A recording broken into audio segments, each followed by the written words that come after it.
Setelah melakukan berbagai fase uji coba penerbangan, pesawat jet tempur KF-21 Boramae milik Korea Selatan ke depan dikabarkan akan hadir dalam beberapa varian. Sama seperti halnya pesawat-pesawat tempur buatan Amerika, Eropa, ataupun Rusia yang juga dihadirkan dalam berbagai varian.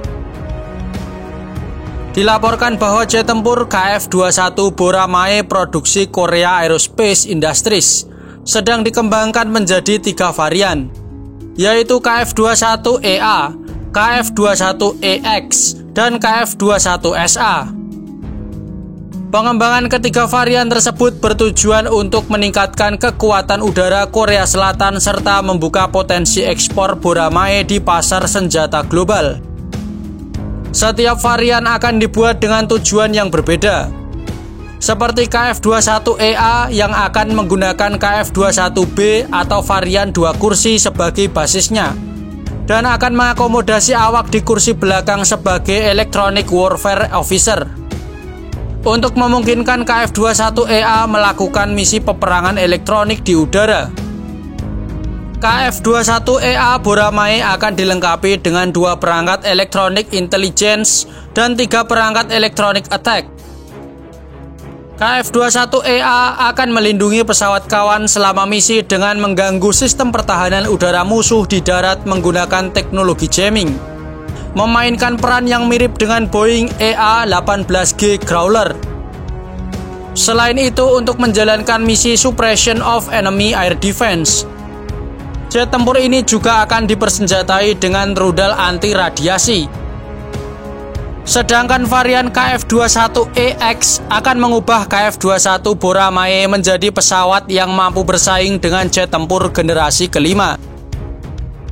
Varian ini akan menggabungkan internal weapon buy untuk mencapai tujuan ini. Internal weapon buy akan mengurangi tanda deteksi radar pesawat mengingat senjata akan disimpan secara internal, sama seperti halnya F-22 dan F-35, dan memungkinkan KF-21 mencapai karakteristik siluman generasi kelima yang sebenarnya. Sebanyak 4 rudal udara ke udara jarak jauh Meteor atau 8 amunisi udara ke darat yang lebih kecil akan disimpan di internal weapon buy Boramae. KF-21EX juga dimaksudkan untuk memainkan peran penting dalam Next Air Combat System, jaringan masa depan yang memanfaatkan drone Loyal Wingman dan tautan data satelit. Untuk mengubah KF-21 menjadi jet tempur generasi kelima, Angkatan Udara Korea Selatan telah secara resmi memerintahkan studi kelayakan untuk meningkatkan kemampuan KF-21 di masa depan. Dan terakhir, varian KF-21SA. Varian ini dirancang khusus untuk kebutuhan pelanggan ekspor. KF-21SA tetap mempertahankan spesifikasi dasar yang mirip dengan varian standar yang digunakan Royal Korea Air Force.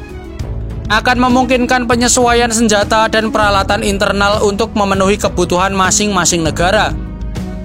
Saat ini, meskipun konfigurasi akhir model ekspor masih belum ditentukan, negosiasi dengan pembeli potensial sedang berlangsung. Namun masih terdapat kendala besar dalam pengembangan ketiga varian ini, yakni karena penelitian dan pengadaan tambahan diperlukan sebelum pengembangan skala penuh dapat dimulai. Seperti yang dikatakan oleh Kim Min Sok, anggota Forum Keamanan Pertahanan Korea.